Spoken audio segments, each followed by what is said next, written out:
It's the Fellowship of the Geek Show, a weekly podcast about comics, the comic book industry, and other geek pop culture.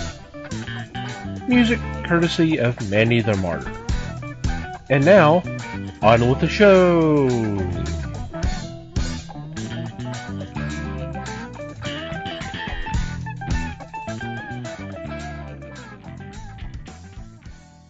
Hey there, everybody. It's the Fellowship of the Geeks podcast, as you can already tell. My name is Thomas Chick, and joining me for this episode is Mike Marlowe. Hey, gang. Les Webster. I think, yeah. And Liz Newman. Hello, everybody. That didn't sound like Dr. Nick at all. Not at all. No. I was about to say hello, gang, but someone already said that. So. That doesn't mean you can't. Right. I'm always like, I'm going to say something different, and then when it comes my turn, it's like, hello, everybody. Yep, that's different. It's different. Yeah. I hope everybody out there is doing it all right. I don't know about us, but so what's been going on in your corner of the galaxy? Oh, man. What hasn't been going on? Well, dang. I just went blank, man. What have I been doing? Good night, everybody.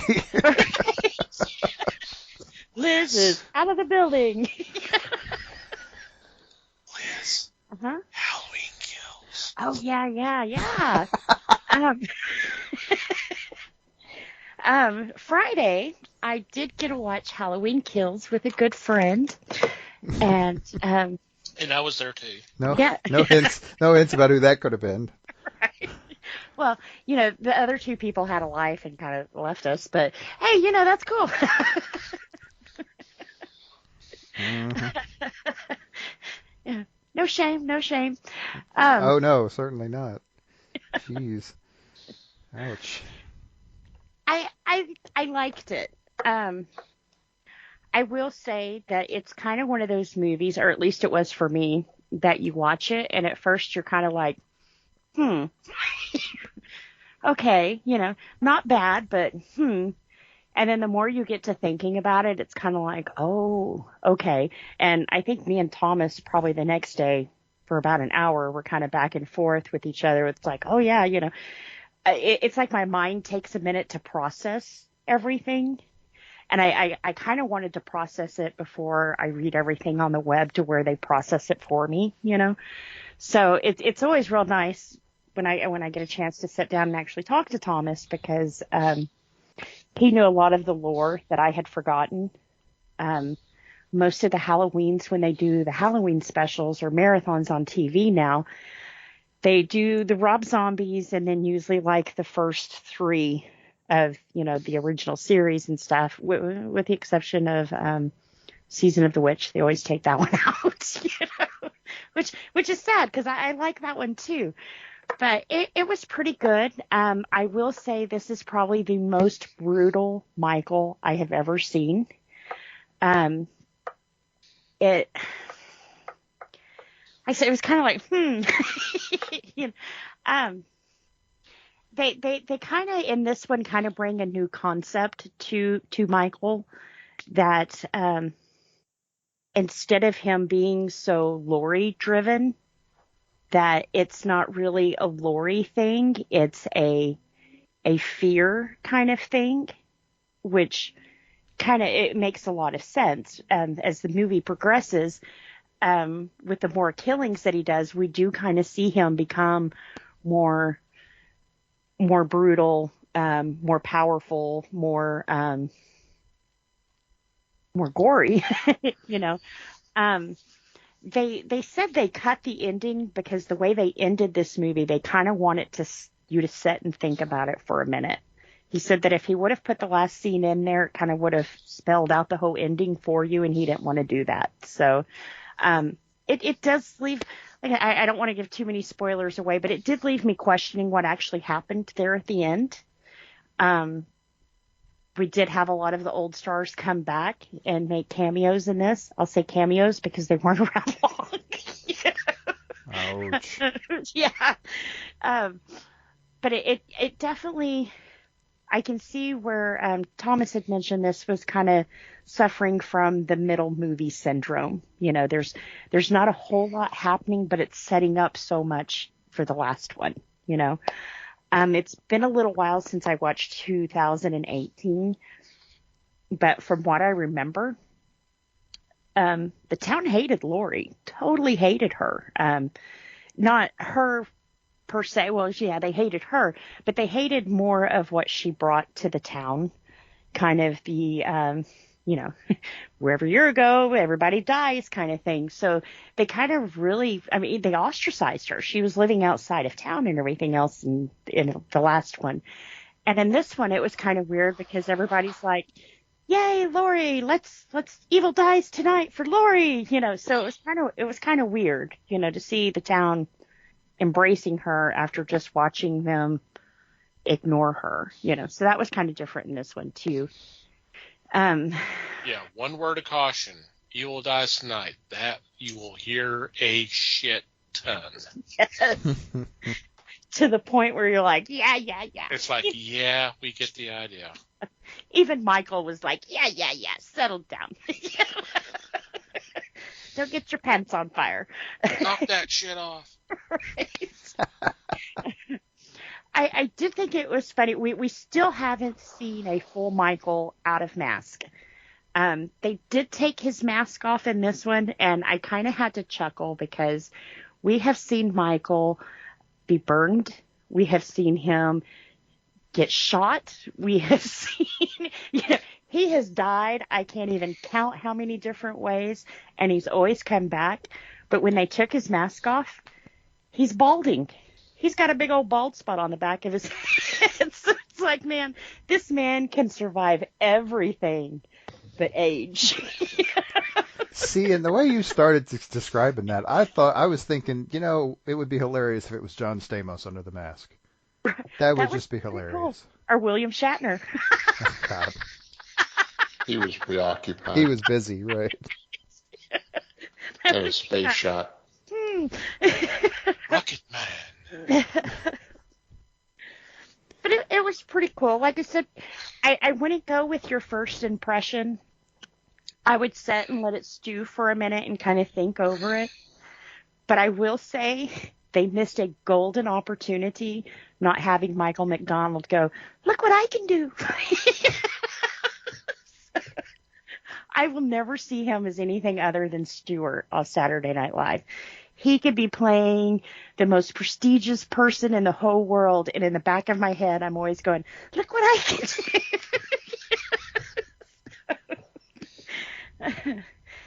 You are one warped person.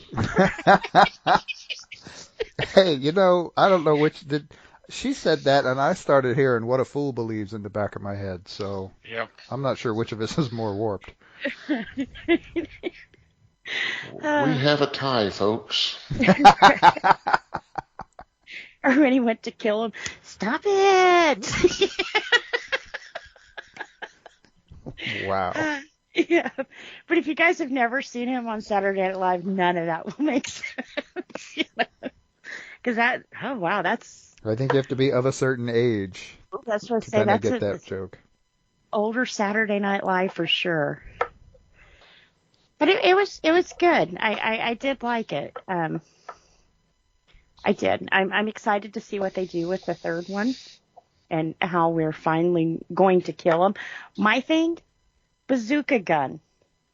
Freaking bomb this guy to pieces, separate the head from the body, and go bury it on the opposite side of the world. You know, it worked for Buffy. It could definitely work for this. You know, I don't know how he would make it through that. So they're going to have to definitely bring out some extra firepower. This one starts off with the way the last one ended. They have him trapped in the cellar and the house is on fire, but he gets out of that, And I'm curious if the firefighters wouldn't have showed up if he would have gotten out of that. Just saying, So, but that's the first 5 minutes, so that's not really a spoiler. And I think the trailer has already. Yeah, the two trailers showed a heck of a lot of that sequence. Yep. Oh. And at first I was thinking with the trailers, it was like, oh, wow, we've seen most of the deaths, but we didn't. We didn't. Oh, no. We didn't even see a fraction of what he did. This one definitely has the most body count just from the first 5 minutes of the movie than any of the other movies probably put together. So it was, like I said, for me, it was kind of weird. I've never remembered Michael being so concerned about a body after he was done with it. Other than like hang it on the door or, put the mask back on it or whatever, from where I know he likes that shock of them finding the boyfriend dead or he's hanging on the door or whatever. But in this one, there's a little bit more care put into it. He's done a lot of presentations through the films. Has he? Yeah. I guess I just don't recall the detail. Well, even in the first one, the having Andy on the bed and with his sister's tombstone grave marker right above her. Yeah, that's true. So and I'll have my say in a little bit, but go ahead. Yeah. But with the fear thing, there was a scene where he brings a body back into a room where someone else is watching, and he stabs him 14 times.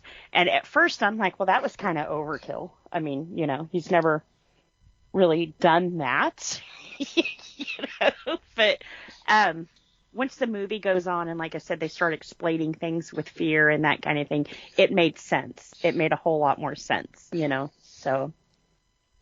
But yeah, like I said, I liked it. The more I thought about it, the more I liked it. I will definitely probably watch it again before it leaves Peacock. Like I said, if you do want to watch it, it is at the movie theaters. It crushed the box office. So, but also it's on Peacock for the next 30 days, I think it is, before they take it off of there. And if you don't have Peacock, I think they are offering a free trial right now. So you could still, you can watch it for free if you want. Just remember to cancel before your time runs out. But yeah, like I said, it was pretty good. And then of course I was watching all the stuff for this. Well, I won't say all the stuff because I had already watched half of it anyways. But and then Thomas today in Discord. If you're not on our Discord, get on our Discord. He posted a picture of the Munsters that Rob Zombie's doing. Have you guys seen that one yet? The picture? Yeah, I saw the picture. Yeah, I'm not impressed. I really thought, Zombie has talked about Munsters for quite a while, and you really would think just from his music and his lifestyle and everything, this would be so right up his alley, and the first thing he did wrong, he cast his wife again in a part. It's like, dude, we only give Burton grace for that, okay? Do we, though? But You might. Helena can act. She's a damn good actress, so it's a little bit more excusable when he does that. Sherry Moon is not a good actress at all. And she's not really, she's pretty, but she's not like this raving beauty either. So it's kind of like, dude, why do you keep casting somebody who can't act in your movies? And from what I understand, he interviewed a lot of people for Lily before he decided on her. And it's like, no, you didn't. You decided on her and interviewed for courtesy just so you could say that. Because once again, you're casting your wife in a part. I think with his Halloweens that he did, I liked the first one. The second one, not so much. It wasn't bad. I mean, of course I'll watch it because it's Rob Zombie, but it was so trippy. And part of what I really, really hated about the second one was his freaking wife as Michael's mother. It was like, why? Why? Why? What was your question? Who? Yeah. So it was like, dang. So yeah, I wish he would quit doing that. And Won't. no, he won't. But so far, I don't know. We may have a shot with Grandpa. And I can't remember the actor's name who played Herman last time. Fred Gwynn? Yes. He had the face for it, the long face. He had the height for it with his lifts and his shoes, but he fit that. And I don't know if I'm so used to seeing that's my ideal of Frankenstein or, Herman now. But the guy they have playing him now, I mean, he's kind of short and his face is kind of round, and it just kind of it's throwing the whole thing off for me. I know it sounds stupid, but it's kind of like he didn't have the face to pull this off, And everybody's hair is just wrong.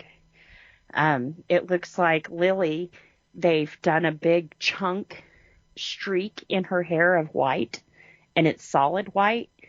And for me, Lily Munster was always kind of wisp white, almost like a spider web was stuck in her hair kind of thing. It wasn't this blocking. You guys probably don't know what blocking is in hair color, but it's just a big section of hair that you totally block off from the rest of your hair. So they call it blocking. And it almost looks like that's what they've done here. And it's kind of like, no, that's not Lily. That's not the way her hair was. And I'm kind of worried because if you can't get the little details of hair right, what's the script going to be like? Now, the set looks absolutely amazing and it looks totally spot on. But, that's as about as far as I can say good about it right now. And Rob Zombie's doing it, so. Will I watch it? Well, yeah, it's Rob Zombie. Oh, jeez. Wow. I mean, I've seen everything he's done. I've listened to everything he's saying, so I'll definitely watch it again, or watch it when he puts it out, but I'm just not as excited about it as I once was. And now I'm thinking, maybe they should have had Burton do this, because I could have dealt with Helena as Lily a lot better than I can with Sherry. And here's a fucking nutso thought, maybe we don't need a Munsters movie. Yeah. Here. Maybe so. They've tried it way too many times. Yeah. Remember, because last time they did it was called 1313, and it was who was Herman? It was John Chuck. No. I'm blanking on that. Hang on. I'll get it real quick. Jerry O'Connell was Herman. What? Oh, Lord. Oh, wow. Yeah, this was back in 2012. Eddie Izzard was Grandpa. And Portia de Rossi was Lily. Oh, yes, Lord. it didn't last long, obviously. Huh. Thank God. Yeah. Wow. It was called Mockingbird Lane. It was not called 13th. It was Mockingbird Lane was the name of the show. That's crazy. And it lasted... Oh, it was just that one episode. It was just a pilot, I guess. It was a television. It was a pilot episode aired on October 26, 2012 as a Halloween special and a lead into a Halloween-themed episode of similarly toned dark supernatural drama crime. with the option for a series order, which obviously they did not pick it up. Uh-huh. So, Wow. They don't even have makeup on. The star of Stand By Me played Herman Munster. He was the star of Stand By Me? He was Well, one of the four one boys. of. Okay, he was a star. Okay, I'm good with that. Sorry, I was just didn't want to give the quote unquote fat kid too much credit here. He Don't was get me the wrong, I star of- like the guy in other stuff. Don't get me wrong, but He Yeah. was the star in Sliders. yeah, that he was. Yeah. He was in I liked him in All of Sliders. Disney's in, early stuff, Big right? Bang Theory. Okay, take Yeah. your word for it's- that. He played the brother of Sheldon. Ah, yeah, he did. hmm I never got into that show. I'm Yeah. sorry, because that was good nerd theater. That's about all it was. But Yeah. The only thing I didn't like is sometimes I felt like they were laughing at us instead of laughing with us. Sometimes. That's why I never got into that show, is because they were obviously always laughing at us. Yeah. They were making fun of nerds. They were not celebrating them. My opinion. My opinion. My opinion. And then they've got the young Sheldon now, which is cool, but it's kind of they kind of already set up his childhood in Big Bang Theory, and we've heard so much about it, you know. And so now that they're trying to do it in the TV series, it's coming to the part where Sheldon's dad cheated on his mom. But they've set up this wonderful man in, you know, young Sheldon that you hate to you know what's going to happen, and you hate to see it go there, you know. And Yeah, how are they going to make that funny? right, and you know, it according to Big Bang Theory, it totally changed Sheldon's life at that point. So it's kind of like, you know, you've got a good chemistry going on here, and you've got watchers taking the dad out of the equation now. What are you going to have? You know, he's part of that chemistry. He's part of that fun. He's the funny one, you know. So it's kind of you may be better off ending the show before that happens. right. And this season actually started with them hinting around and showing the girl who he's going to wind up leaving his family for. So it's going there, and it's this could sound so stupid, but when The Simpsons, when Marge left Homer during the time that she did, I quit watching Simpsons. And I don't think we ever went back after that, because it was kind of like, you know, you watch these simple shows to kind of get away from all of the bullshit of every day. You know, why do I want this in my entertainment? That's supposed to be funny, you know? So I probably won't finish watching the rest of the season. I hate to see it go there.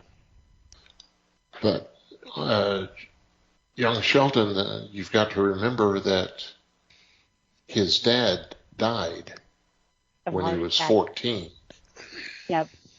So But it'll I'm be wondering, around. It'll still be around. They'll just have to make the adjustment with the rectification of the husband and wife.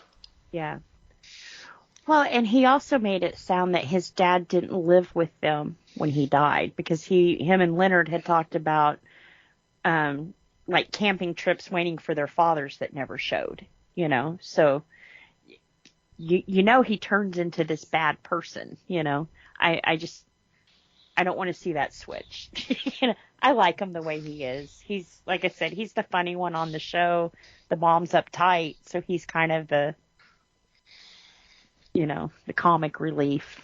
So, I don't know. We'll see. I could be wrong and finish watching. I've done that before. The Walking Dead, you know. Yeah. I guess that's all I got. Unless you want to talk about John Shuck as Herman Munster, we can do that.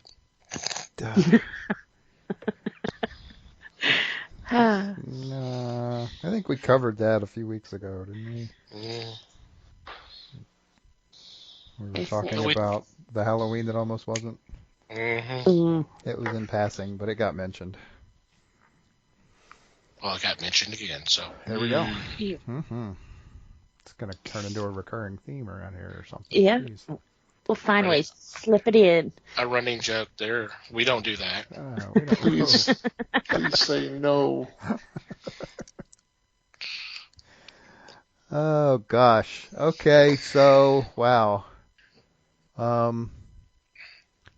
This was one of those weeks for me that was so damn busy that I hesitate to say I didn't do anything fun because I did fun things. I had a blast at Pitney and Amelia's live stream. That was awesome. Go check that out if you haven't. And other than that, I was just really busy and it was kind of I didn't get busy to do much of anything. I didn't watch anything. I didn't even play games. I was house guests is hard on me. We'll just put it that way, and it's probably best to let it go. So yeah, it was a kind of a stressful week, and it had a couple of little bright spots, but that was about it. Les? That was quick. Yeah, in and out, man. It's not like Liz is leaving us a lot of time to work with here, right? Oh, that's true. Sorry. No, it's fine. You're making up for my not having anything. It's perfectly fine. I didn't have anything either, though. Yeah, you're better at that than I am. Well, just hang on, because we are talking about Halloween here in a minute. Well, uh-oh. Yeah, we ain't done. We ain't done yet. Go ahead, Les. Get ready to talk. I took in the DC special this weekend for their upcoming projects. That is, now I'm getting a blank mind. Fandom. DC Fandom, which was similar to last year's production. It had several different cast members from different TV shows, and it got me pretty wound up as to what was coming up. Some of the stuff that they discussed was I can't say monumental, but it was well worth the time to find out about. They opened with a segment with Dwayne Johnson promoting his new movie, Black Adam. They also had several members of the cast of Peacemaker with John Cena, which is going to be a series on HBO Max. And just the clips they showed from that were just great. They did a couple of the clips that were outtakes, and they were pretty funny. I was taken aback as to what they got away with, even on this podcast or this cast around the world. And Cena seemed like he was genuinely enjoying playing this part. And as anybody that watched the movie The Suicide Squad, you know that Peacemaker was a traitor. Mm-hmm. So this idea of bringing him into the realm of being a true fighter was fun. They talked about the multiple series that got picked up for another season. One of them was Sweet Tooth. Ah, yay! One was Harley Quinn. Ooh, another good one. Oh, and they had Harley and King Shark host this for the animated series, and that was good stuff. I like him on there too. Yeah. And then they ended with the trailer for Batman, the Batman. And I'm still having little trouble taking Pattinson as Bruce Wayne and or Batman. So I'll wait. I'll see how things pan out there. But to me, they talked in that trailer. I saw a discussion on YouTube for that trailer, and the guy broke it down, and he made references to the Court of Owls. And I thought, this is a good part. This is a good story. This was something that's they started, I guess, the New 52 with. And I thought that was a really good story showing the corrupt underground controllers of Gotham City. So if this movie addresses that, I think they've got a winner. See, I had heard it was supposed to be like the Long Halloween. No, I don't think they're going to do Long Halloween because Long Halloween animated is being done. Yeah, with Jensen. So I wouldn't think that they would fix that in.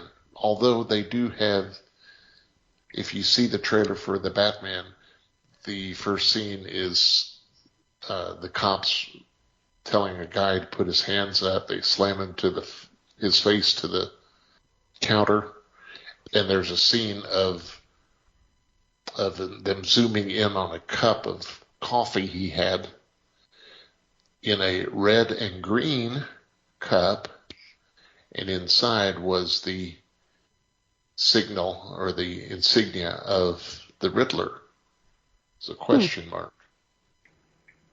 So we've got a feeling that that's going to be in there. You're going to have Oswald Cobblepot there, possibly the Court of Owls included. So to me, it's going to be fun.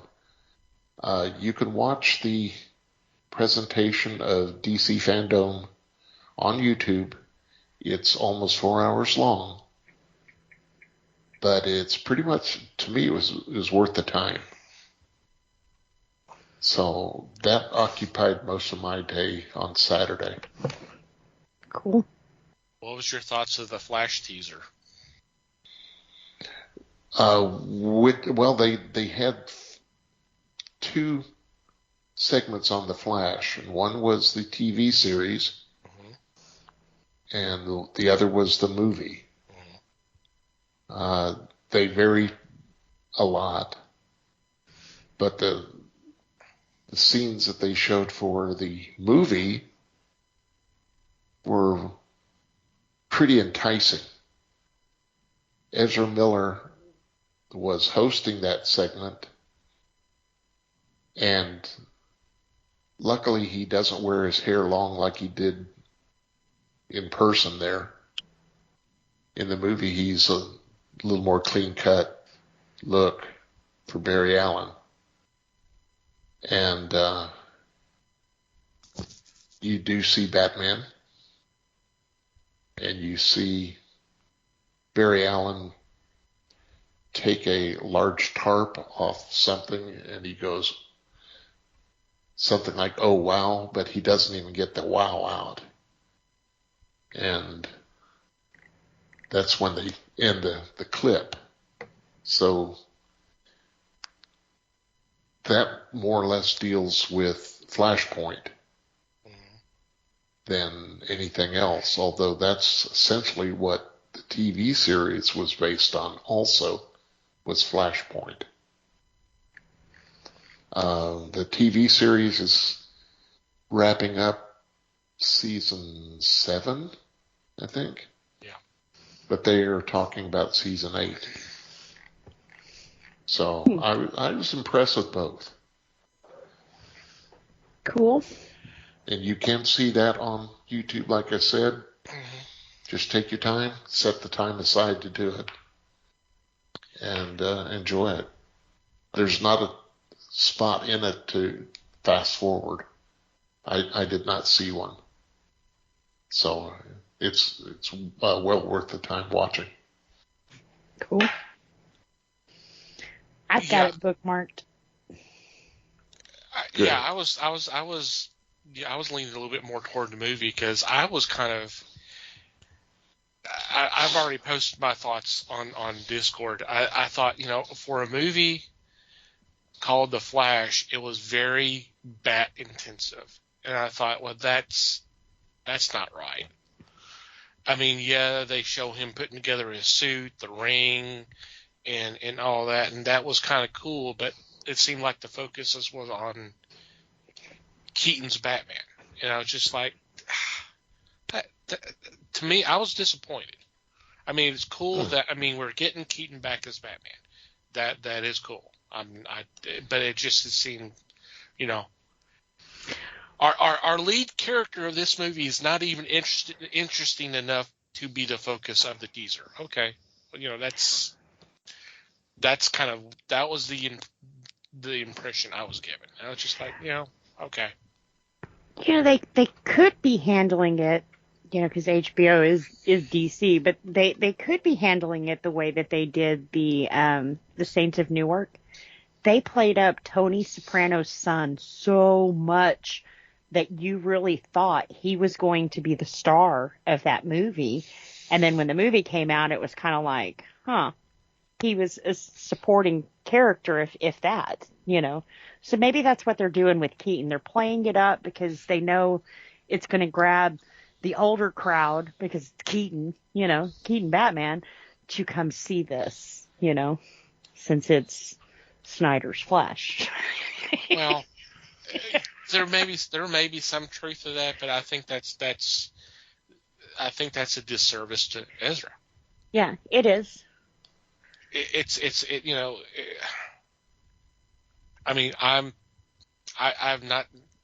I've already been on record. I've not seen the 4-hour version of Justice League. So my impression of his Flash is what it's been out on the theaters.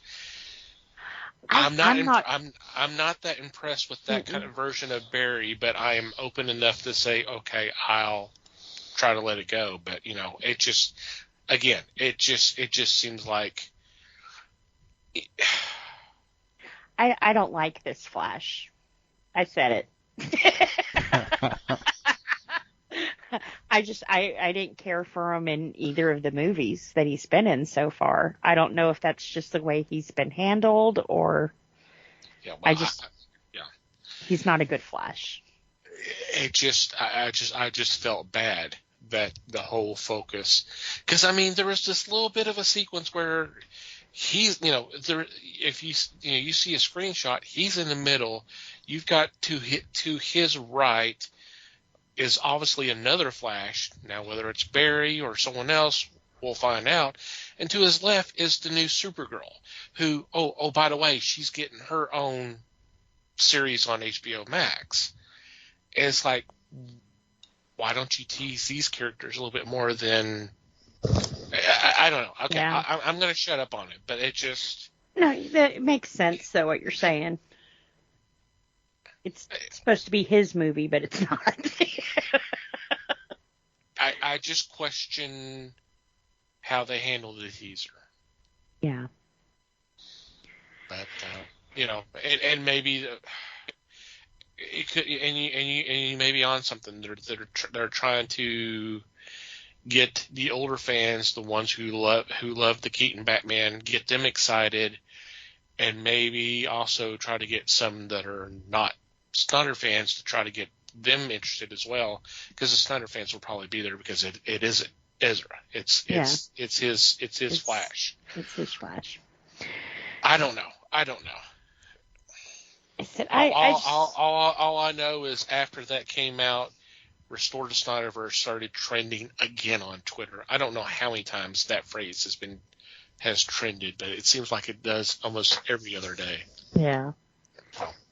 Anyway. That drives me crazy. You know, one thing I've never understood about DC, though, they have an amazing Arrowverse going right now. You have Gustin, who's played Flash for how many years now? Mm-hmm. And he's pretty much become the face of Flash. Why didn't they use him? He's popular. People are watching him. They're believing he's Flash. Why not tap into the talent that you have instead of now giving us this other guy who's totally opposite of Gustin, even as far as the personality and traits they've given to him? It's kind of like, why are you doing that? You know, you've already tapped into the magic. Keep it going, you know. I don't get it. I think they're really trying to play up the whole multiverse thing. That's why you can have Jared Leto run around as Joker, but then also you can have Joaquin Phoenix too. Yeah. And now you're supposedly, we're getting Keaton Batman, but there's still rumblings that Affleck's coming back. I don't know if that's true or not. But and we're also about we're about to have the Batman, so that's another actor. So I don't know. Yeah, I don't get it. So you've got good talent who's been doing it so well. Let them do it. Well, unless you're going to cast Jensen, let them do it.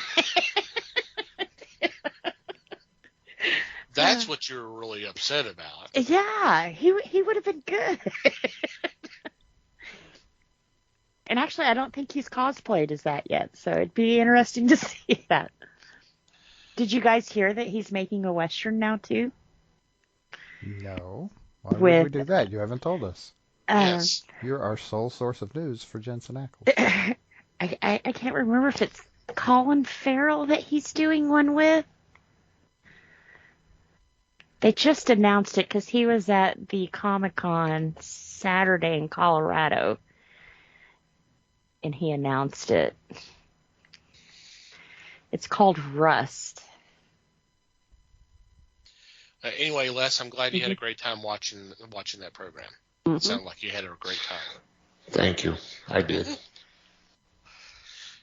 Okay, well, I'm going to go ahead and go then. As Liz mentioned, we did watch Halloween Kills. I'm a big Halloween fan. I've suffered some bad films, but this is not one of them. I thought it was pretty good.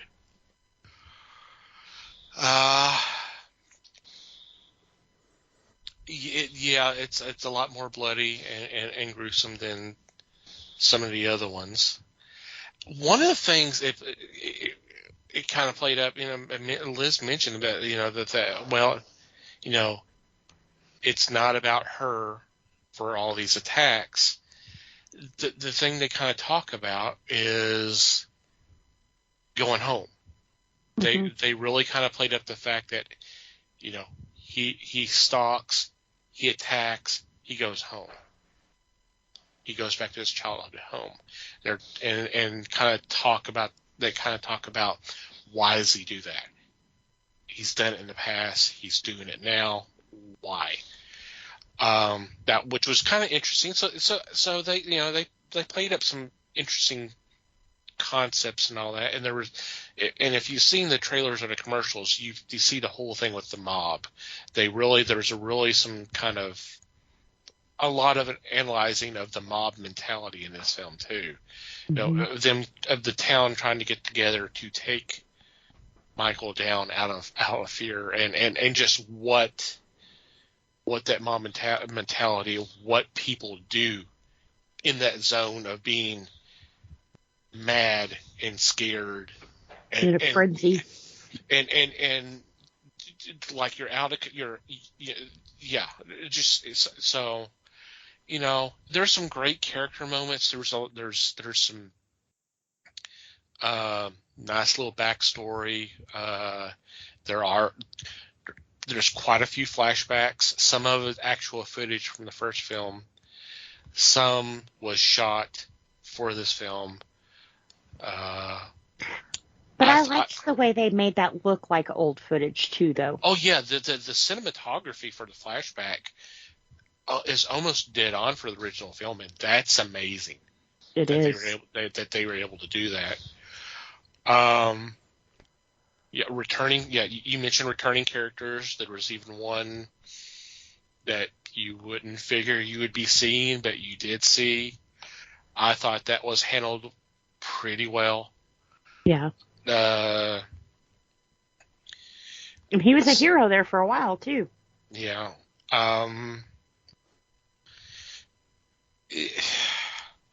So it does kind of feel on a level that nothing really happens, but if you like Liz says, if you start thinking about it, there was actually a lot said. It just may not have been a story. But then again, God, I mean, most of these slasher films, it's here comes these people, here's the killer, yep. Killer Sex, kills people, drugs. That's it.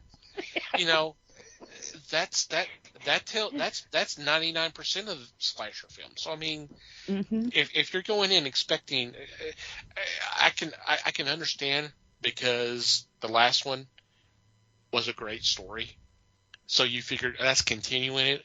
But that's one of the kind of trade-offs when you do when the sequel is literally a couple minutes from the last film. It happened with Halloween 1 and Halloween 2. If you think about it, story-wise, nothing happens in the original Halloween 2. Yeah. When your three lead stars, you've got Jamie Lee Curtis, Donald Pleasance, they're listed before the title card ever shows up. Then it says starring Charles Cyphers. I know this because I just watched this about a week or so ago. Mm-hmm. They're literally in the film 15 minutes. Charles Cyphers maybe even 5, but they're hardly. Most of the film focuses on the hospital and those characters. And when Jamie Lee Curtis is on screen, she's lying in a hospital bed, kind of like what happens in Halloween Kills. So it's just like, why are you blasting Halloween Kills when there's not really a story there, when it kind of happened 4 years ago with Halloween 2, but this is a classic. That's kind of one of the things that kind of gets me upset about. Well, not really upset, but it kind of annoys me. Because it's like, there hasn't been much time for anything to really happen. We were still in the shock phase. Matter of fact, there was a whole sequence where the town found out, hey, Myers is alive and in town killing people. Oh shit, Yeah. I don't know. I guess because the last one was so good, expectations were really high for this one. I guess. So it was a step down. I will admit that, but it's not a significant step down, and I thought it was really good. I'm anxious to see what's going to happen with this next one, especially since they're saying there's a 4 or 5 year gap between this one and the last one. Yeah. So it's going to be interesting to see what has happened in that time period. When I think in this one too, with Lori kind of coming to terms with it's not about me, is going to really help us in that last one too, though. Well, and I'm not going to say it here, but I've told you in our discussions, there was a line she said toward the end of the film that I think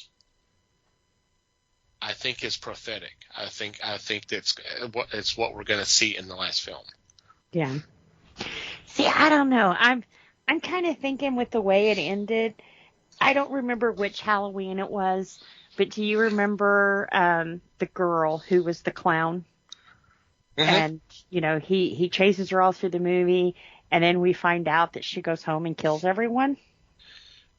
She stabbed her foster mother, yes. Yeah. And didn't the next one start with that scene from her doing that?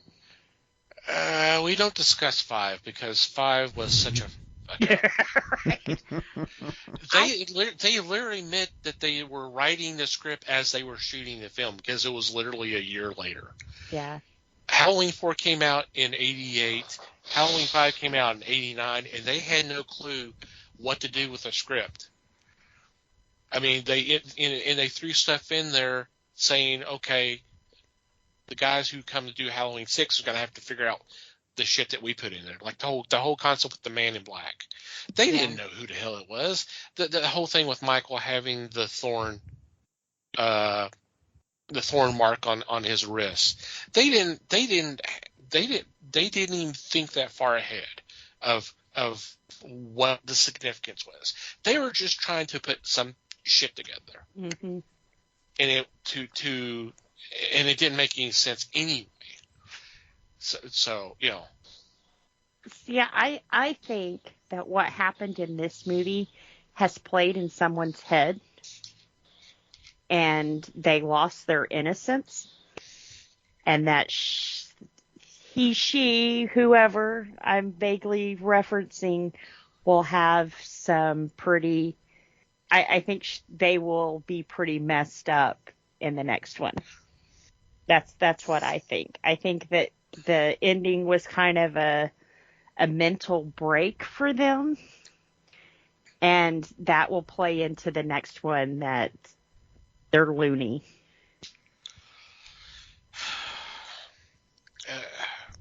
I mean, yeah, we'll see. Yeah. I don't know. But you know who I'm talking about, right? Yeah, I know who you're Okay. I think she will be part of the boogeyman. That's my theory. Or Well, they, not she, they. Yeah, you kind of already you know. Yeah. Oops. Well, there's a lot of girls in this film, though. Actually, there's more girls than there is guys, so.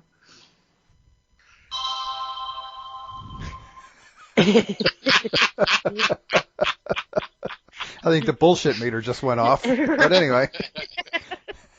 Well, I don't want to spoil anything. I hate when people do that, but I really think that their mental break will be a big part of the next one. I hadn't thought about that, but it's a possibility. And it'll have something to do with the location they were standing in when they had that break. We'll see. The deal is if they've done it right in this movie, it could be any of a number of different options, and even maybe a few that you can't spot from this movie. So, but you know, real estate wise, you have this house on the market where this kid has slaughtered his family. Okay. That's got to be a bitch to sell, right? Right. But not only that, he's come back several times to this house. How the hell do you sell a house like that? You know? Why would anyone buy a house like that? Well, if you know this raving maniac is gonna come back every few years, why don't you burn the damn thing down? Exactly. Give him no place to come home to. Right. You know? The house they locked him in at the beginning of the movie should have been his. Not hers, but his, you know. Take the evil to ground zero and burn it to the ground. Nuke the site from orbit. Yep. After you've taken a bazooka gun to him. and honestly, with you mentioning that again, I thought they handled that perfectly on how he was able to get out of the house. There's no mystical bullshit. Yep. There's no supernatural. Nope. It all makes sense. Yep. Cool. how to it where it happened. actually could have happened that way. There's enough logic there. You go, okay, you know what? I can accept that. Yeah. I can see that possibly happen. It's not just, oh, I mean, like one of the times Jason was revived was he was struck, the body of the grave was struck by lightning, and he comes back. Okay, that's bullshit. Okay, Yeah. It is. So at least there was some logic there. So and that's one of the things with this in this timeline, they've really pulled out the supernatural stuff and just said he's thriving on the fear and the chaos and all of that he's doing. Yeah. And he grows from that. He grows. Which would it? I can't say that. Never mind. Yeah, never mind. but there was, and kind of going back to what you were saying earlier, and we're spending so much time on this movie. Mm-hmm. One of the lines that was thrown out there it's like he's got the body of a man, but he's got the mind of a 6-year-old. That's the whole, kind of what they were talking about, the whole thing with him adjusting the corpses to do this, that, or the other. Yeah. It's kind of like these are dolls. These are not living people, especially after what he's done to them. So there's and that kind of explains like the whole head tilt and all that kind of thing. Yeah. It's like so I mean, there's a lot in there where I think some people are just I don't want to say went over their head, but they're just not noticing. And some of it, and I'll be honest, some of it I didn't notice either until we started kind of talking some of the stuff out. I would love to see it again, just to kind of pick it apart a little bit more and see if I can absorb more. Yeah. Yeah. We'll stream it again. Yeah, I want to see it again too. And maybe we can get these guys to join I was us. say maybe we can get them to give up their life a little bit. Such the extrovert you are.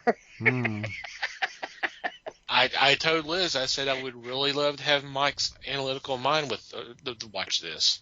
Yeah, with some of the things that happened, for sure.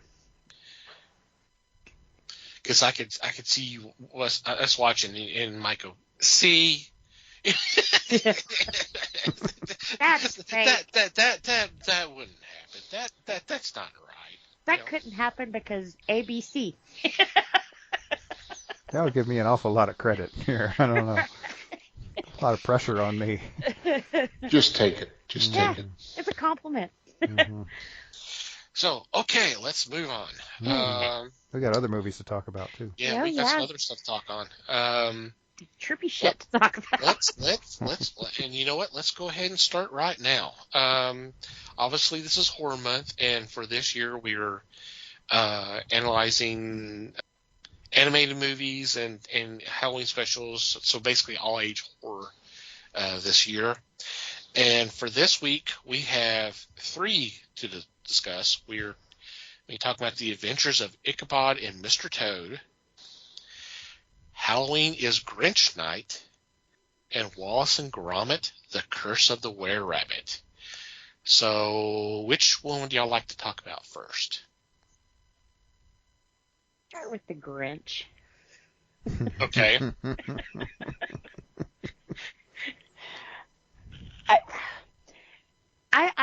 I'd like to know what some of these animators thought that the 70 kids were taking before they watched these cartoons, because, oh wow, this one was another trippy one, and definitely reeked of 70s, because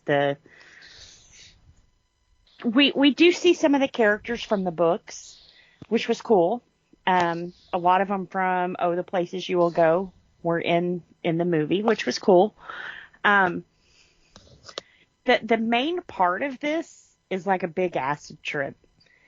The Grinch's eyebrows fly off his head and turn into a bat, and then it goes whirly from there. I mean, totally whirly.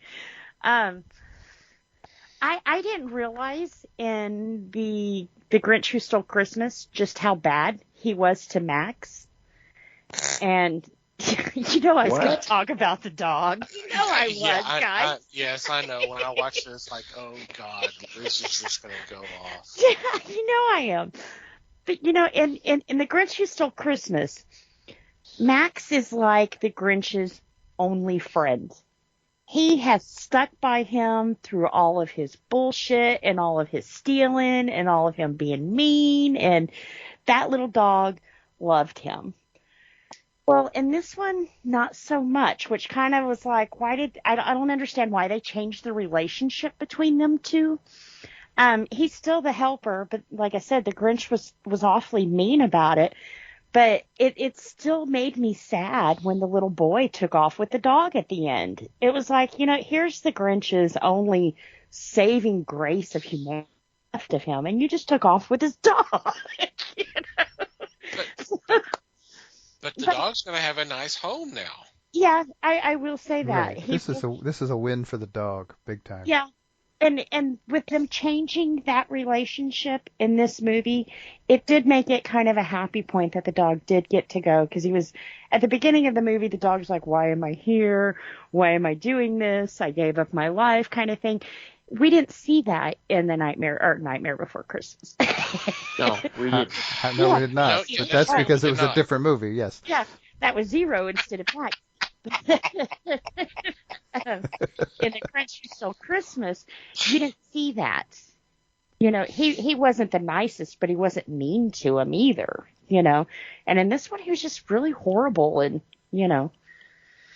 Yeah, The Grinch was especially Grinchy in this movie, for sure. Yeah. Or in this special. Very grouchy, very, you know. But it is pretty cool. Like I said, I don't remember it being that trippy as a kid, but... This thing was obviously written and animated by people who had... I mean, this was done in 1977. This is clearly written and animated by people who had gotten high in the 60s and read a bunch of Dr. Seuss books. They were still high. And quite possibly, yes. Flashback. Right. And again, we have this interesting thing where the special won an Emmy award for Outstanding Children's Program. Well, and And I'm once like, Jesus Christ, what was the competition that year? Because damn. Not much. Obviously not much, because I will point blank say it, this was terrible. Yeah. This was terrible. I mean, it was all right if you liked Seuss, because even Seuss is a little trippy, you know. Just even the way he, you know, the artwork in his book sometimes was a little kind of, ooh. So I think they tried to capture that as best as they could to put it on film. But no, this isn't the best Seuss there is. And it's definitely nowhere comparable to The Grinch Who Stole Christmas. The original, not the Jim Carrey one. But, Right. yeah. The Boris Karloff one. Yep. Definitely better than Cat in the Hat. Talk about the other Mike Myers. Do we have to? I don't think we should, really. Well, and it was that movie where Seuss's, you know, people who were holding his property was like, no more Seuss movies. You have rooted. You know, if they had cut it off in 1977 when this came out, they would have solved themselves a lot of problems. Yeah. But anyway. But, you know, I like Jim Carrey's, though.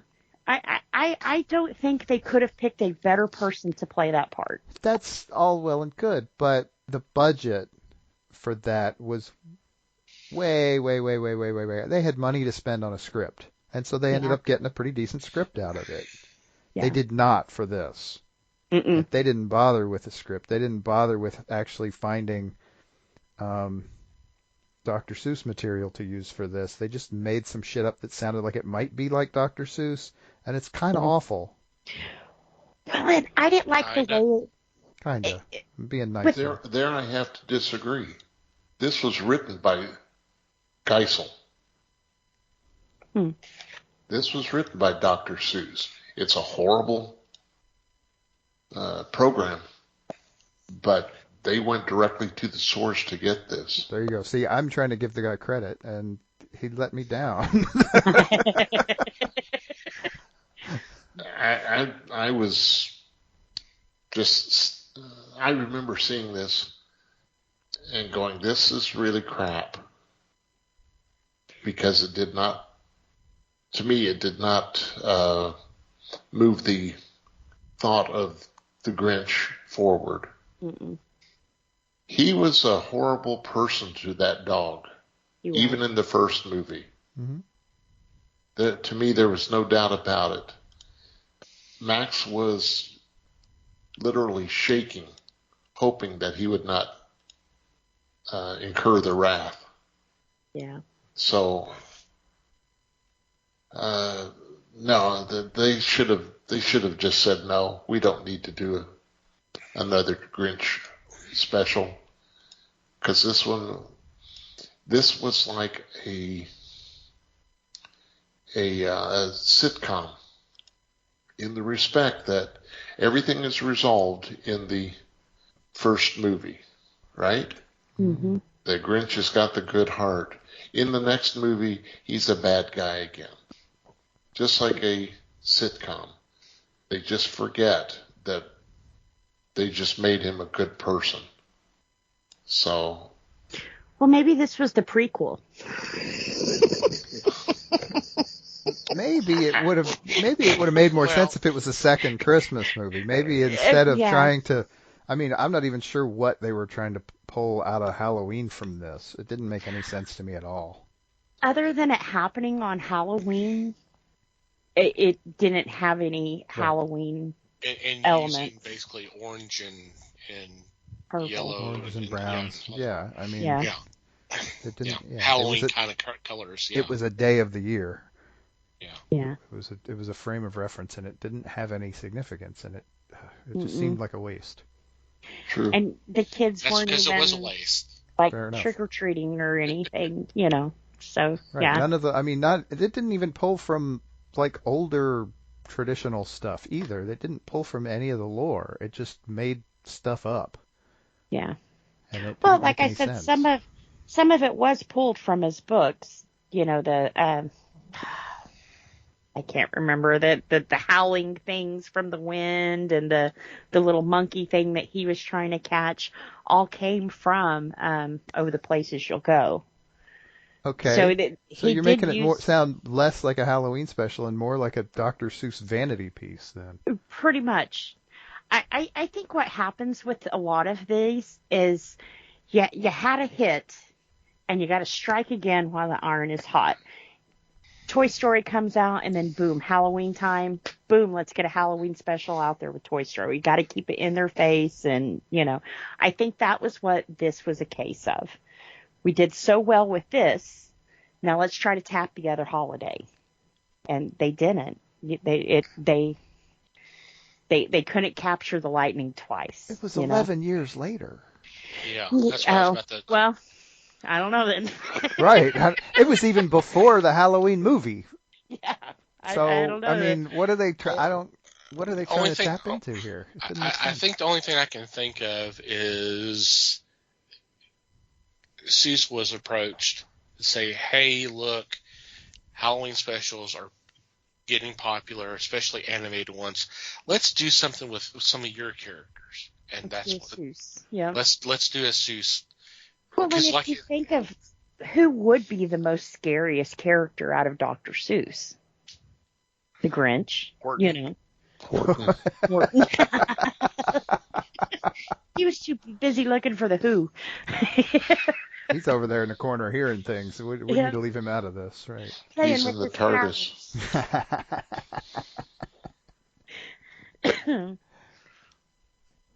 Yeah, I can't add anything other than, this was... I didn't even know it existed until I started trying to assimilate, put together a list of things that we can put to kind of discuss. So I never knew it existed until about a couple of months ago. And then, when I watched it, I was actually watching the clock. I was just like, oh, God, how long is this thing? It's like... Okay, it's only been 15 minutes. It feels like it's been 20. You know? I had to stop and restart because it was like I feel like I missed something. Maybe I Oh wasn't yeah, paying enough attention. you missed something, but what you I missed missed was that. like a plot, and that's because it wasn't there. Yeah, So, that's right. I missed the hit of acid before I pushed play. That too. That's what Maybe. I missed. If I'd done that, I would have just said, "Oh, I'm sorry, I forgot to turn it back on." Mm. I'd be like, the Grinch, I thought we was watching Cat in the Hat. Another one of those moments again. I was looking back to see if I still had Frankenweenie around. Oh, man. Okay, I think we discussed that enough. We Let's- discussed let's the move shit out on. of that. Yeah. And Mr. Toad and Ichabod Crane. I think what happened here is Disney made 2 separate movies, and they were like, well, shit, these are 35 minutes apiece. They're not good enough to stand alone. So let's go ahead and put them together so we can release a full-length movie here. Neither one. I didn't think I had seen this, and then when I rewatched it again, it was like, oh, I have. I was expecting like Mr. Toad to be with Ichabod Crane. I thought he was going to steal the car and go to like where Ichabod was, and somehow they were going to cross paths or something. But no, it's 2 totally standalone cartoons. Mm-hmm. If you are a fan of Wind in the Willows, like I was growing up, you're going to love Mr. Toad. I absolutely love Mr. Toad. He's a rebel. He's careless. He's YOLO. He's knucking Oh, fucks boy, is what he is. Wait till you get to me then. He's always he's a little bit of a narcissist too, because he doesn't think about his actions hurting anyone else around him, But in this one, he wants a car. He trades the Toad Hall for a car, and the Weasels weaseled him, and he winds up going to jail. This is a kid's show, but he winds up going to jail. Is it though? And he breaks out of jail, and then they find out that he was weaseled, and they get it back. Now we go over to Ichabob, which is the classic story of the Headless Horseman. And, that one, you could definitely tell that it was Halloween themed. Had nothing to do with Halloween, but it was, with the scary. I don't know how Mr. Toad played into Halloween. I don't. But, of course, the Ichabob story, you have they called him Light on his feet. I don't know. To me, when this first started, when they were describing him, didn't it almost sound like they wanted to come out and call him gay, but they didn't want to say gay? They didn't know if he was gay or if he was a ladies' man. That's kind of light on his feet, and I think you're reading too much into it. Well, I think so. I think they even used like an odd fellow or queer fellow or something like that in there that was kind of like, Well, that word meant something different in 1949. Yeah, true. But he was a user, right? Oh, yeah, totally. He used the kids to get free dinners, and he made googly eyes at the women and everything else. And he finally came across one that he was like, hey, she can feed me. She has money, and she's single. Hey, So he goes to win her, and of course you have the Gaston of the movie, who's already marked her, and Wow. Like a dog marks? Pretty much, he did. I mean, he all but peed on He her did leg. not literally pee on her. Come on now. He It's all not but- that kind I of mean, movie. Cattle prod. He all but did, because that was his. Nobody was allowed to talk to her, and A picture of the time frame again. right. And he's the one who comes up with the story. I like I said, I liked Mr. Toad better than Ichabob. I thought Ichabob was selfish, and he almost deserved to have his head thrown off by a pumpkin. So that was me. He was selfish, is what he was. Not that that means everybody should die, but Take your pick. He wasn't the nicest person where you could go, oh, I'm sad he's gone, He was definitely not the hero of the story. No, by any means. And he was a big old scaredy cat. His horse was braver than he was. Let me point this out. Ichabod, selfish. Mr. Toad, carefree. If there's a running theme here, it's that they're nearly identical. Yes. They're both selfish. I did say that he was a narcissist and he only thought of himself. You did. But and then he painted this beautiful picture of him. Yeah, it was definitely more positive. But Ichabod's a shithead. Yeah. But you know what? Both of them were missing. Their head at the end. Oh no, wait. A dog. Teeth. Oh God. I mean, how did I not see that coming? How do you make a whole little town of little animals and you don't have a dog anywhere? I mean, come on. They totally missed the mark on that one. Wasn't the accountant a dog? No, he's a badger. Oh, okay. Close enough. Yeah. He had a tail. Right.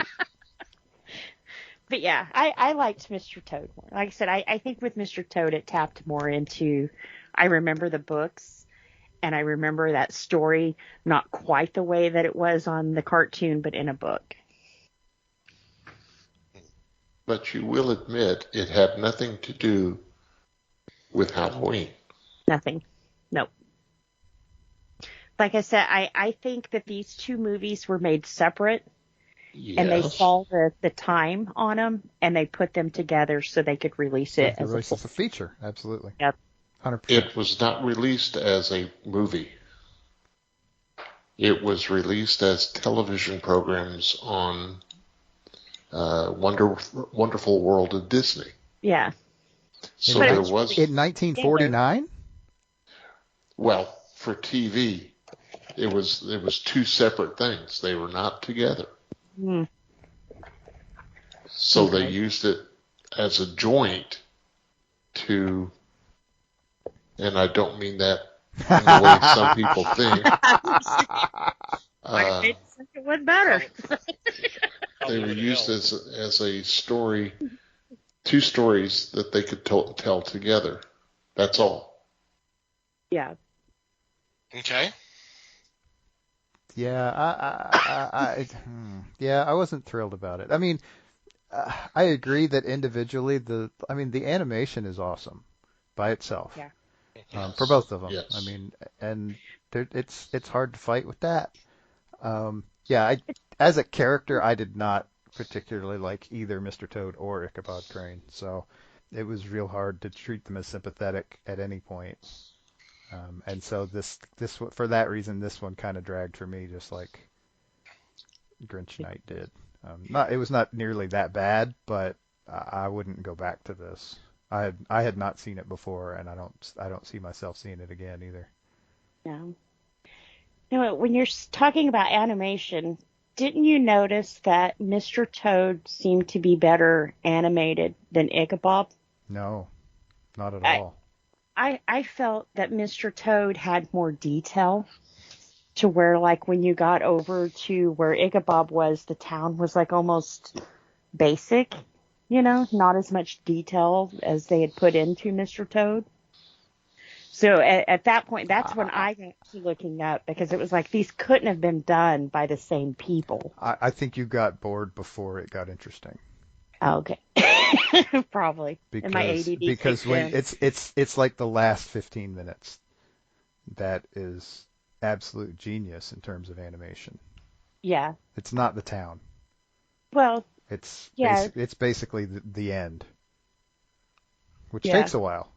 But so it goes on for a while. But all of the stuff in the woods, that stuff's awesome. That's true. Yeah. So they lulled you a little bit. Probably a little bit too much, honestly. And I did like, was it Bing Crosby who was doing the crooners, singing? Yeah, I did like that.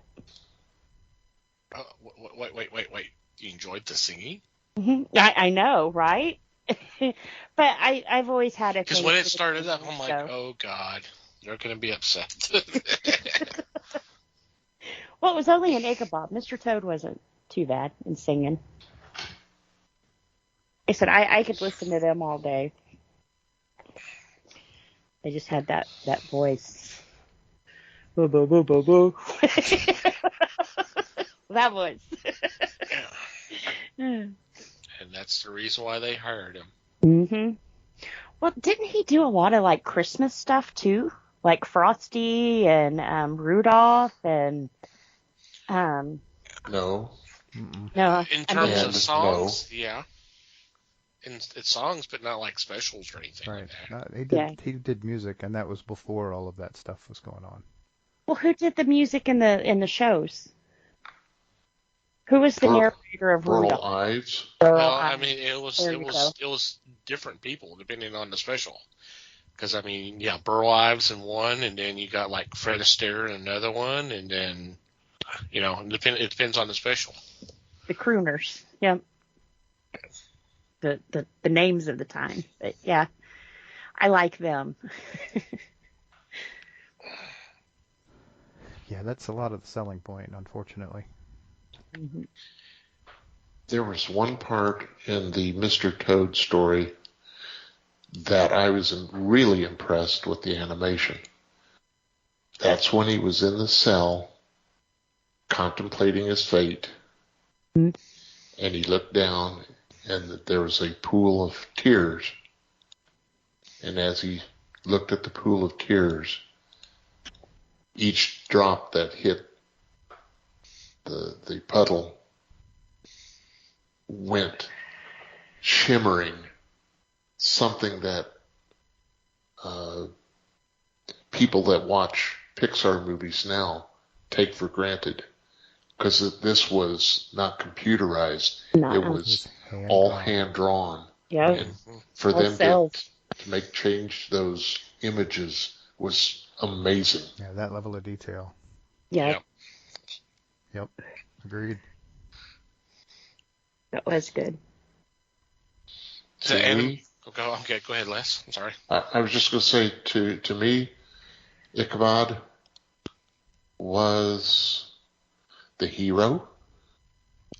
He was also the victim, because at the end, of course, it was shown that she married Brahm, which made me mad as hell when I first saw it. And that was how many decades ago? But that did not sit well with me. Of course, that was Irving's idea too. Just to leave it open for discussion as to what happened to Ichabod. And would it ever be rectified? Obviously, it was not. But I liked it. I thought it was a little shocking, not scary shocking. But that was his like also. That's what he wanted to do with it. Yeah. And Brom Bones, I thought, was an ass. I think he showed that, because he was the strongest man in town and all that crap. Whatever he wanted, he got. That's right. And you made reference, and it's true. He was this town's Gaston. Mm-hmm. And I wasn't very fond of Gaston either, although he was a total buffoon. Yeah. That's the way I felt about Brom Bones. Yeah. That's the only thing he had going for him was his brawn. True. Well, y'all already touched on the animation and how incredible it was. I do want to point out the coloring as well. There was some of the scenes that just the detail to the color, especially the Ichabod portion. I would sit there and kind of look at that. It just I don't know. It just impressed me. I thought I had seen this as Les mentioned on Wonderful World of Disney. I remember that being on Sunday nights back when I was young, and I could have sworn I'd seen these. But watching the movie, I didn't recall it. I may have, and it was just I was so young, I don't remember. If I was younger, I would have probably enjoyed Mr. Toad. But the way I am now, it's like I really wanted to grab that frog and just. He got on my nerves. That watching the Mr. Toad segment was a chore for me. I like Mr. Toad. Frog Legs is on the menu tonight. There you go. He'd be cool to party with, you know. I can imagine being the horse, you know. Come on, let's go. Well, the horse was a close second too. Yeah. You know, the Ichabod story. Yeah, I understand. I understand that, but maybe it's because I was more familiar with the story. I had not read the story of Mr. Toad, but I was familiar with Ichabod Crane, so maybe that's why I was able to tolerate that a little bit more. But I understand and agree with your assessments of the character and the story. But I just seem to like that one better. Maybe it was because even with him being a player of the time, because that's what he was. He was a player. He was, yeah. You know, it just I was able to tolerate that. And yeah, the end with the headless horseman and all that was just great. But that's, you know, I kind of expected that because I knew it was coming, and with all that build up, you had to, especially with the telling of the story and all that. So we already mentioned Bing Crosby, but Basil Rathbone narrated the story for Mr. Toad, and I was like, wow, these are a couple of great names to do to do the stories. Yes, sir. I almost wish that Basil Rathbone had done Ichabod Crane, but you know they had to include singing at some point. So you know. Well, and the Legend of Sleepy Hollow is an American story.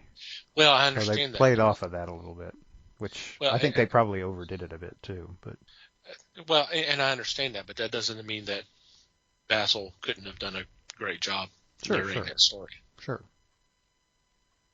But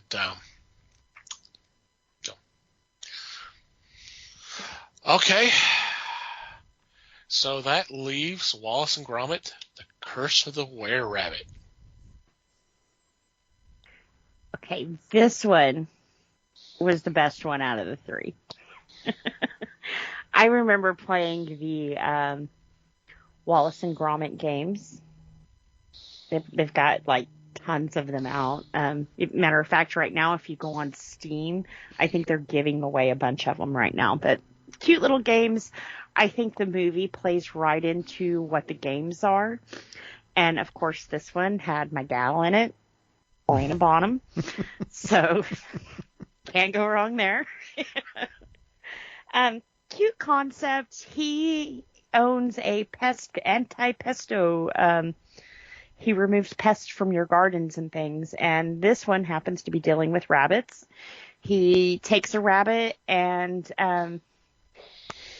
he winds up caging a lot of them. And after a while, you're going to run out of room, right? So he gets to thinking, well, what if we just hypnotize the rabbits to where they don't want vegetables anymore?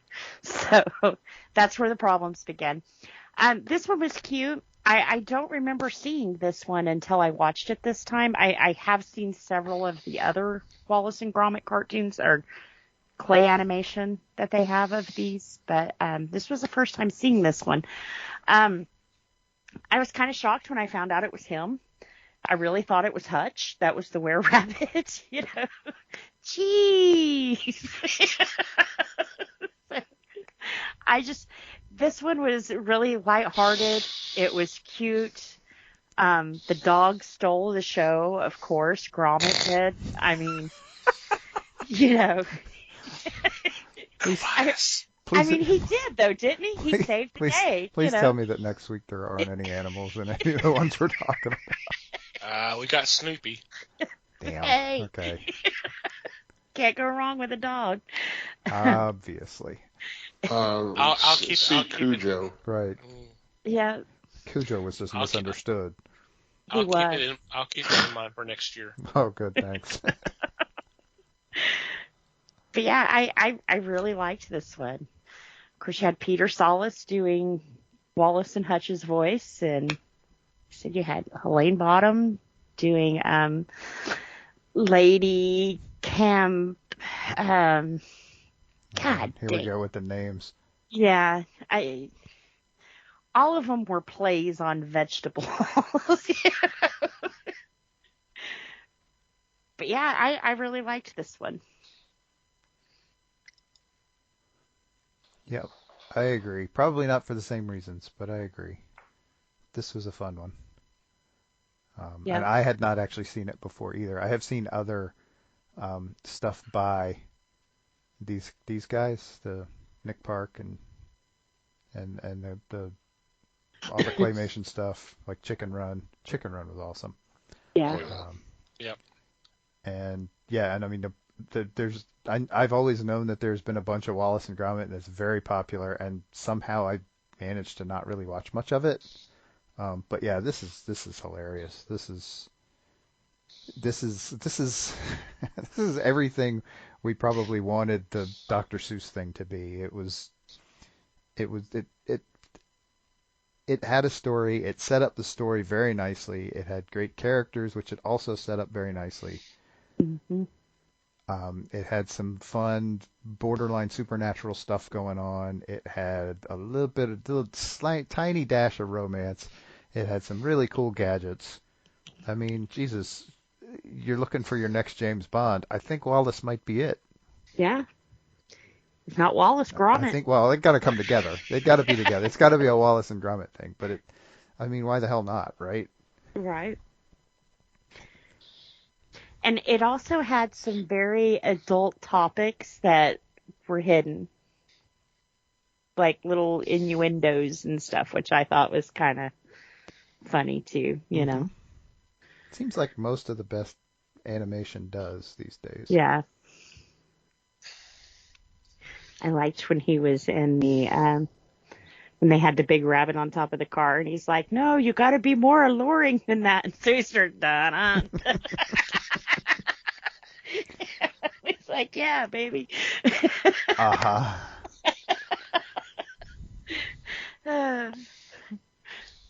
That was pretty good. Poor Gromit. Yeah, poor Gromit. He puts up with a lot. He does. But he's always to go see the Grinch's dog. Yeah. See how things, trade See how the stories, other- things like that. They should get together and hang out, because that would be good for both of them. But you That'd know, be awesome. also, Mm-hmm. in a way, didn't you also almost get the hint that he treated Gromit like a slave? No. Not at all. He did. He was serving No. him breakfast and had to feed all the pets. And what did he have to do? Lay in bed while Gromit pulled a switch to get him dressed. And Pull the switch, right? you know. All he had to do was pull the damn lever. That's all he had to do. Is But that so he much had to ask? cook him breakfast. Push the button, Frank. No, he was pushing a button to cook breakfast, and he was pushing a button to feed the critters, and he was pushing buttons. That's all he was doing. He was He quite had the to button cut pusher, that dog. He had to cut the Push the hair button, off. Max. But he was like the brains of the whole thing. It kind of, matter of fact, he does remind me of Brain from Inspector Gadget, where you have the loony guy who's supposed to be in charge, but the dog's really the one pulling all the shots. And Yeah, but see, it's not pushing quite as him bad, that way. because Wallace is not a bumbling idiot. Wallace is a bit goofy, but he's the guy inventing all this stuff, or a lot of it, anyway. yeah, He's the guy who With Gromit. invented the machine that, spoiler alert, turned him into a were-rabbit. Clearly that needed more testing beforehand, but... Jeez. Mhm. was pretty good. Honestly, all of the neighbors were hilarious too. Yeah. The girl didn't want her watermelons. They're like, come back, no, go away, go away. But yeah, I liked this one. This one was definitely a better one to watch. It was cute. It was cute.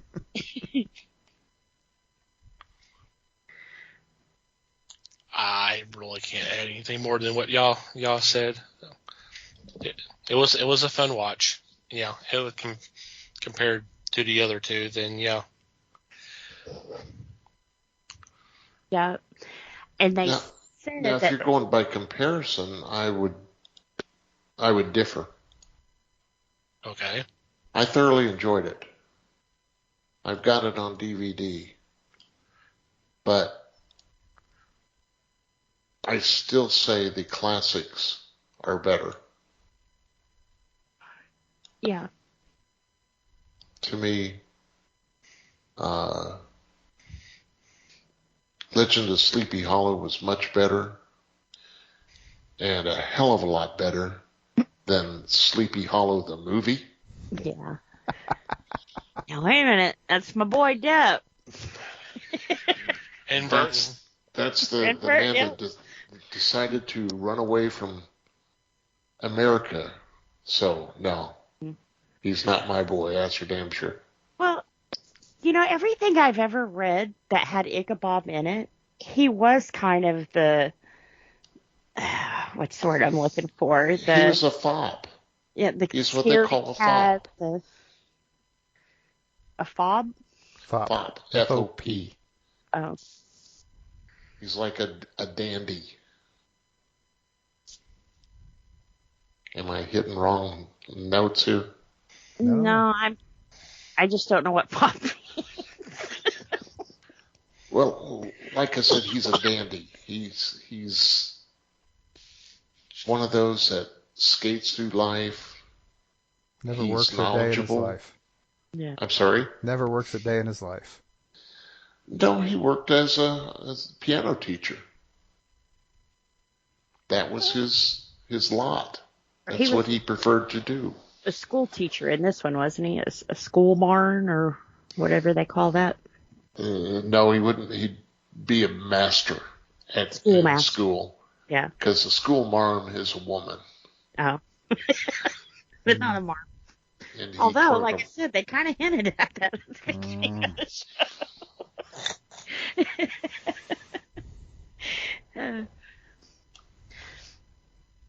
But yeah. So I would say that Wallace and Gromit is great. There's no doubting that. But just to say it was better than one of the classics, no, I can't agree with that. If they had a dog, I would have voted the other come way. Jeez. My head.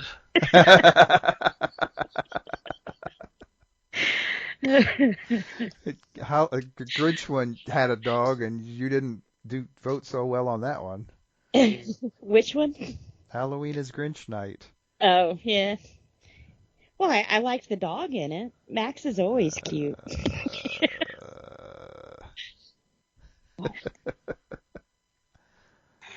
And strong.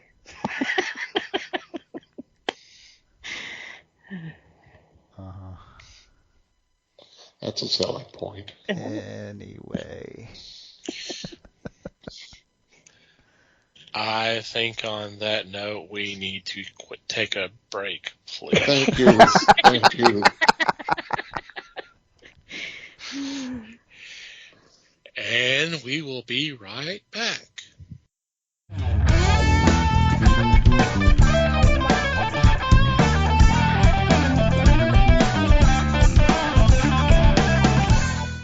And we're back. Normally this would be our time for our weekly picks, but as we stated last week, for the foreseeable future, with the situation with the distribution and the shipping situation.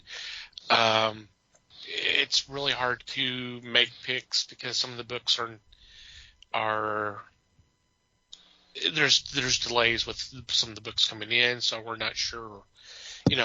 What we're picking this week, it may be, or for this week, it may not be available for another couple of weeks or something like that. So until this is all kind of rectified, we are kind of taking a break on our picks. But if you go to our website, www.thefellowshipofthegeeks.net, you can see some of the picks that we have made in the past. Obviously, we do this on our podcast every week, so you can go back and check some of them out for some, or at least check the show notes and see some of the stuff that we've picked that we think that y'all ought to check out. So, any special shout-outs or mentions this week?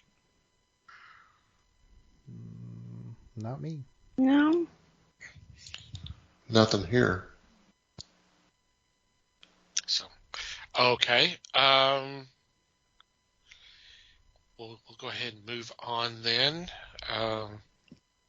We'll go ahead to our regular shout-outs. First off, I want to thank Pop Goes the Culture Podcast Network for allowing us to be a part of a great group of fellow podcasts. Definitely check them out. There will be a link in our show notes. We also want you to check out the fine men and women who make up Podern Family on Twitter, who've been so kind as to retweet our show links. Easiest way to check them out is to do a search, hashtag Podern Family as one word, and just scroll through. Whatever catches your attention, please download that episode. And hope you have a great time and listening to them, and you've got another podcast to check out. Thank you guys for your support as always. I want to thank Manny the Martyr for supplying the music to our podcast. In our show notes, we'll have a link to where you can check out their music. Thank you, guys. And finally, you, dear listener, thank you for downloading and listening to today's episode. We would love to have your feedback. Any questions, comments, suggestions, complaints, what have you, please send them our way. Our email address is email@thefellowshipofthegeeks.net. Or you can go to the About Us page, and there's a contact form that you can fill out. We mentioned it, but I didn't really specifically take any time, but we do have a Discord that you can come join. There is a channel specifically for feedback, so if you want to post something there, that would be great. Also on our Discord, we post news items, we post videos, memes, have a lot of great discussions, so definitely check that out if you're interested. Discord is a free sign up, the app is free, and there is an invite for our Discord on the homepage. Okay, well, also on social media, we are on Facebook. We are also on Twitter. Our handle on Twitter is @FellowshipOfGeeks. Please follow us there if you like. If you'd like to follow our personal Twitter accounts, Mike can be found @MikeyGeek. Liz can be found @LN_geek. Les may or may not be found @FakeLesWebster. And I can be found @TomTCGeek.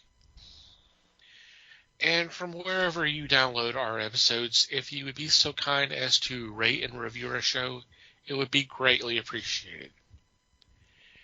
Anything else before we say goodbye? Just thanks, everybody. Thanks, everybody. Thank you for listening, and be sure to watch the films that we discussed. Yeah. Thank you for listening, everybody. We do appreciate your support, as always. And until next time, geek on, my friends.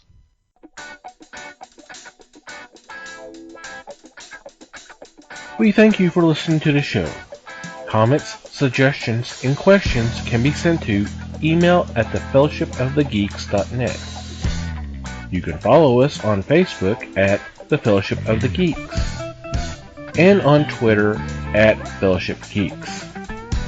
Until next time,